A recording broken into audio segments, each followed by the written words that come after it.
The Paris terror investigation widens. An international manhunt for a suspect who got away.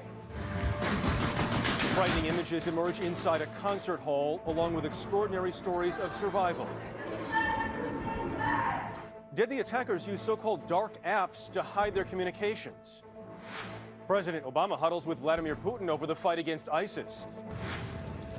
And security is increased at U.S. football stadiums. What's being done to protect soft targets? Soft targets, we're going to have to rely very heavily on public awareness.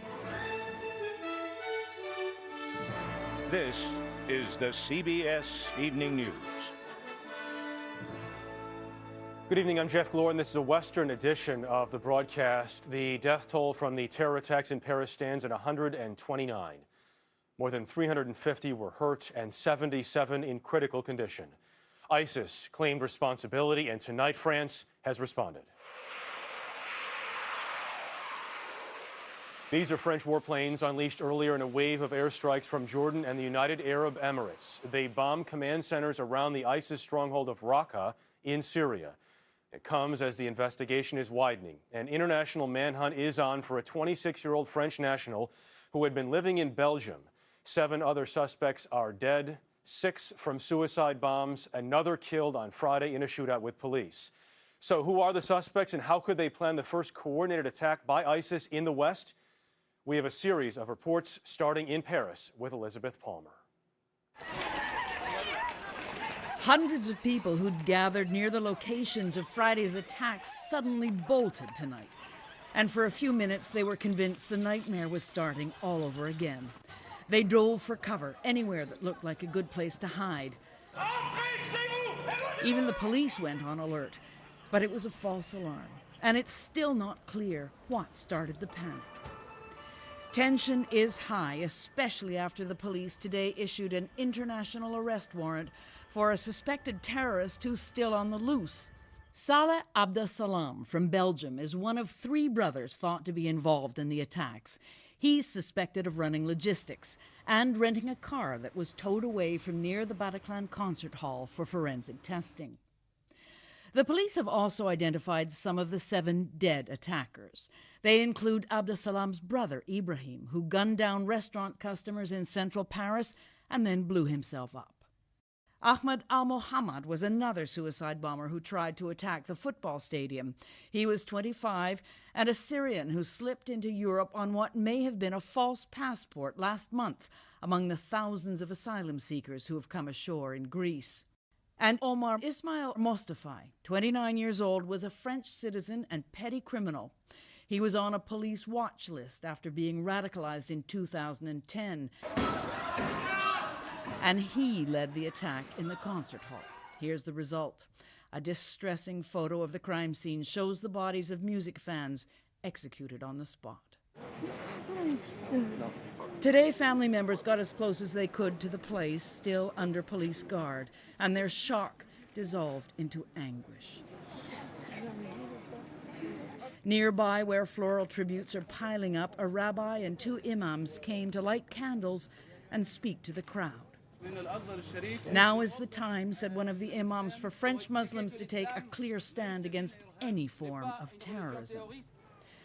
But for 129 innocents, it's too late. This is the second major terrorist attack in Paris in less than a year, Jeff. And the World Climate Change Summit is coming up in 2 weeks. To say that French politicians and security services are stressed would be an understatement. Liz Palmer, thank you very much. At least 89 of the victims were killed inside a concert hall as a rock band from Southern California was performing. But there are remarkable stories of survival as well. We warn you, though, some of the images are graphic. Here's Alan Pizzi. The Eagles of death metal had the Bataclan rocking, and then shots rang out. The guitarists bolted, the drummer ducked, and the concert became carnage. The horror of being caught up in the attack was evident by how desperate people were to escape. Please help me, this woman cried out. I'm pregnant, I can't hold on. Massimiliano Natalucci and a companion dove for cover the moment the shooting began. when we were on the floor trying to reach the door, where we were crawling on dead people. There was so many dead people on the floor. You were actually crawling over dead people? Yes, yes. This photo, taken when the attack was over, shows what he escaped. The victims were shot methodically, with no chance to escape, no mercy shown. And in the street outside, more carnage. Even as the wounded were being helped, the sounds of the assault can be heard. It was even more terrifying for concert-goers who hid. Christine Tudhope huddled in a small room for nearly 3 hours. Hearing everything from above going on, bullets, grenades, explosions, screams, we could hear it. By the time the injured made it to Dr. Philippe Jouvin's hospital, all the patients were silent. Well, there was a huge silence. You imagine no people were speaking. silence is the most striking feature of makeshift memorials. They come to honor the dead and to try to make sense of violence that is, by all normal measures, incomprehensible. A memorial service in Notre Dame Cathedral marked the start of 3 days of official mourning, but the fear will linger long after that. Alan Pizzi, CBS News, Paris. President Obama is in Turkey at the G20 summit. The focus was meant to be the global economy, but now it's ISIS, and it has the president huddling with Vladimir Putin. Margaret Brennan is there. As world leaders stood for a moment of silence honoring the victims of the Paris attack, the looming question was how to respond. President Obama even consulted with Russia's Vladimir Putin, who has been reluctant to join the fight against ISIS, despite losing over 200 of his citizens in a jet believed to have been blown up by an ISIS bomb. In a meeting with the president of Turkey, a country also hit by ISIS, President Obama vowed to hunt down the perpetrators. The killing of innocent people based on a twisted ideology is an attack not just on France, not just on Turkey, but it's an attack on the civilized world. Officials say the fight against ISIS will now intensify. That includes more airstrikes targeting the terror group's top leaders, greater intelligence sharing between the U.S. and European countries, and tighter control of the Turkish-Syrian border to restrict movement of foreign fighters. But critics say that the scope of the Paris attacks requires a significant change of course. Mike Morrell, former deputy director of the CIA, served under President Obama. I think it's now crystal clear to us that our strategy, our policy vis-a-vis ISIS is not working, and it's time to look at something else. Following Friday's attack, the U.S. is hoping that France will consider putting special forces on the ground in Syria to fight ISIS, alongside the U.S. operators already deployed there. Jeff? Margaret, thank you. You just heard from Michael Morrell, a former deputy director at the CIA and a CBS News senior security contributor. He joins us now on set. Michael, you were blunt today saying our strategy against ISIS is not working. Right. If you're not ready to prescribe what exactly might work, what do you think at least needs to be reconsidered? Yeah. So, Jeff, it's not that I'm not ready to prescribe. I don't know what to prescribe. But I do think we need to reconsider some things. I think the first thing we need to reconsider is our views on President Assad. Right? Our policy has been he has to go. That stability in Syria is not possible as long as he's at the helm. But he is certainly part of the problem, but he may be part of the solution here, the way the Russians and the Iranians think about it. That's number one. Number two, we might need to think about taking more risks on the battlefield, not necessarily putting Americans in combat, but putting them in forward positions, supporting others in combat, calling in airstrikes, for example. So different things we should be looking at. Under a potential scenario of the U.S. working with the Syrian army, that is a dramatic and serious change in strategy. Yes, it would be. It's been discussed before. We've always ended up with no, our policy is that he needs to go and then we'll work with a new government. But what's happened in the last 2 weeks, the bringing down of the airliner, the directed attack in Paris, unprecedented. It's time to think about a new approach. Okay, so outside Iraq and Syria, then, why is ISIS so interested in launching attacks in the West at this point? Two reasons. The first is they want to go after countries who are part of the coalition attacking them in Iraq and Syria. They're trying to change the political dialogue in those countries. They're having just the opposite effect, as we've seen today, the French attacking ISIS positions in Syria. The second is they want groups, extremist groups in other countries, to follow them, take on their mantle, take on their objective, which is to form a global caliphate. This is not less focused on the caliphate. In fact, these attacks outside reflects more. Exactly. Global caliphate. Michael, thank you very much. You're welcome. ISIS has promised more attacks, but the White House says so far there is no specific or credible threat to the U.S. Here's Jeff Pegues on heightened security. It's still the regular season, but on Sunday there was near Super Bowl level security at NFL stadiums across the country. In Pittsburgh, there were increased bag checks, and Eagles fans in Philadelphia were greeted by SWAT teams and bomb-sniffing dogs. The Friday the 13th assault in Paris is prompting increased security in the U.S. to protect the public not only at sporting events, but at concerts and other venues drawing large crowds. New York City Police Commissioner Bill Bratton. We also have no shortage of soft targets, which is the problem. We're going to have to rely very heavily on public awareness, as we always try to do. See something, say something. U.S. law enforcement officials say there is no specific or credible threat to the United States. Still, this weekend, the FBI ordered agents to step up surveillance of potential ISIS sympathizers. But the old rules may not apply anymore. Mohammed Fraser Rahim, a former counterterrorism analyst for the Director of National Intelligence, says ISIS has evolved. What does law enforcement have to do now to counter that? Law enforcement can't do this alone. They have to work, and quite frankly, with Muslim populations or Muslim communities. They have to work with imams. They need to work with community centers. This cannot be a solely government response. The U.S. law enforcement response to the Paris attacks is still a work in progress. Jeff, federal officials are discussing whether to issue more specific guidance to law enforcement in cities and states in the coming days. Jeff Pegues, thank you very much. How could the teams of Paris attackers plan the assault without getting caught?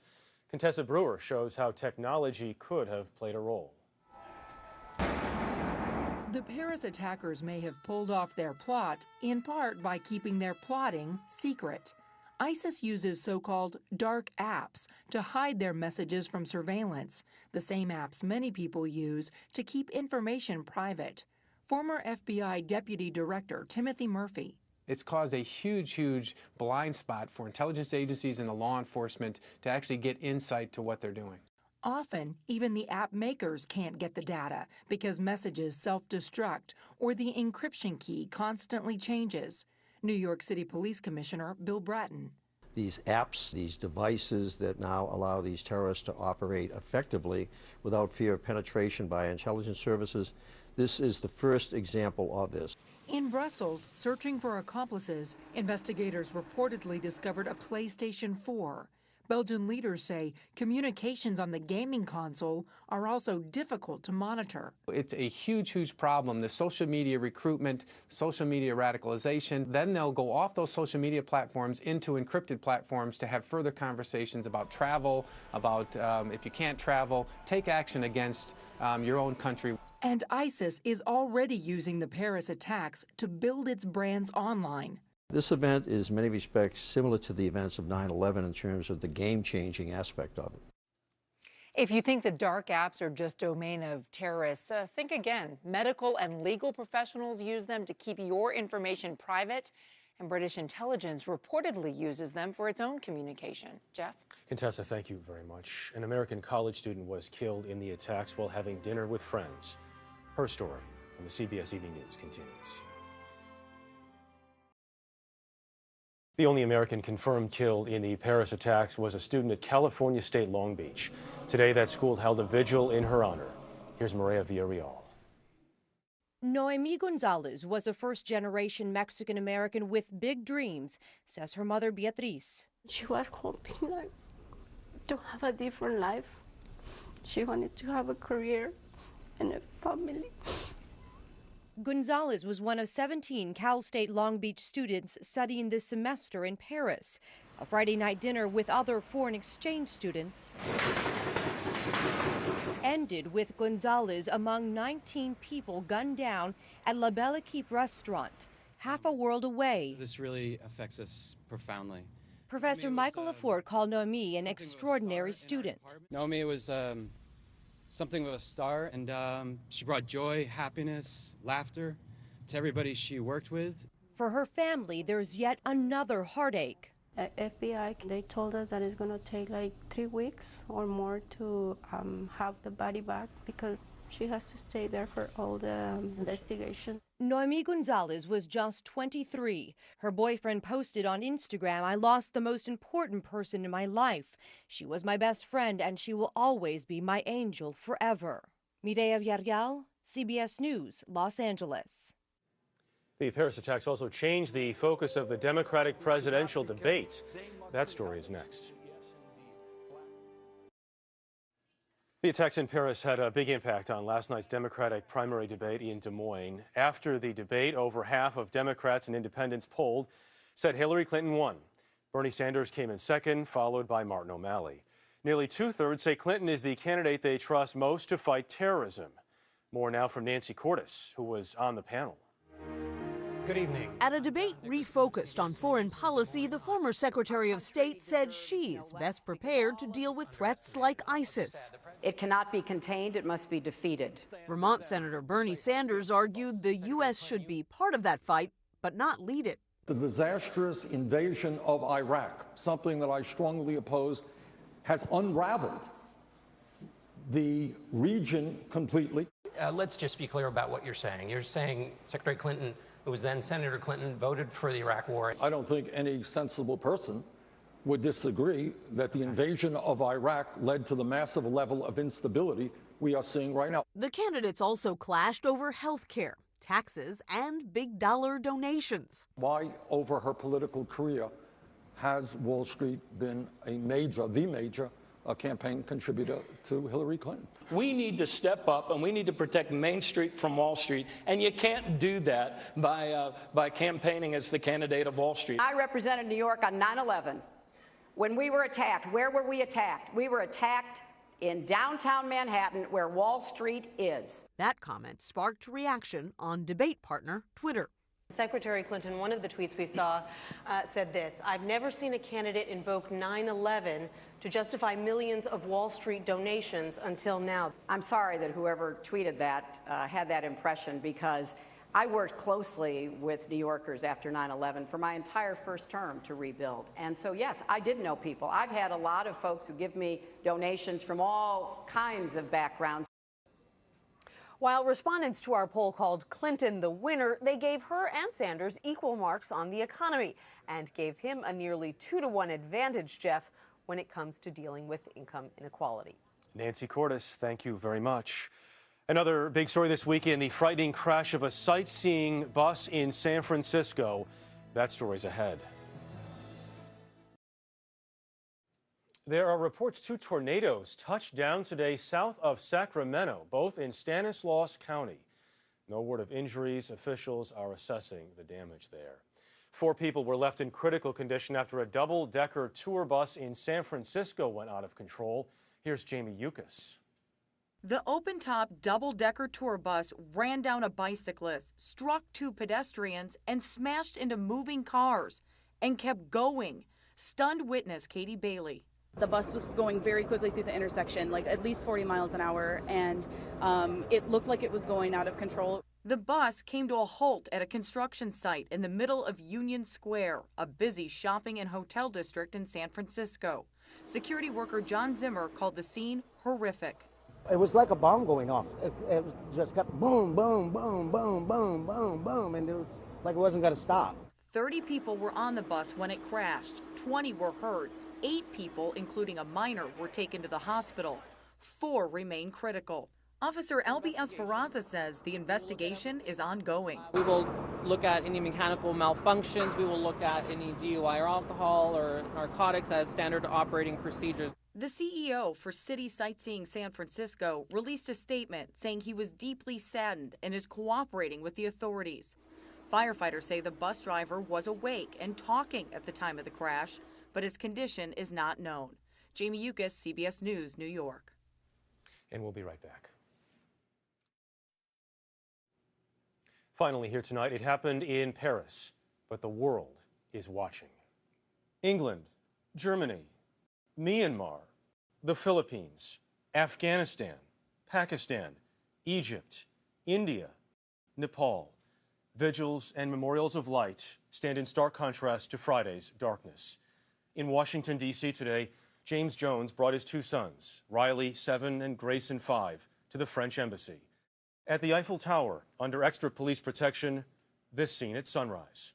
The sun is about to rise again in France, and though Monday will mean more searching, it also means more support as a global audience stands with the City of Light. That is the CBS Evening News tonight. Later on CBS, Scott Pelley will be in Paris for 60 Minutes. And first thing tomorrow, CBS This Morning. I'm Jeff Glor in New York.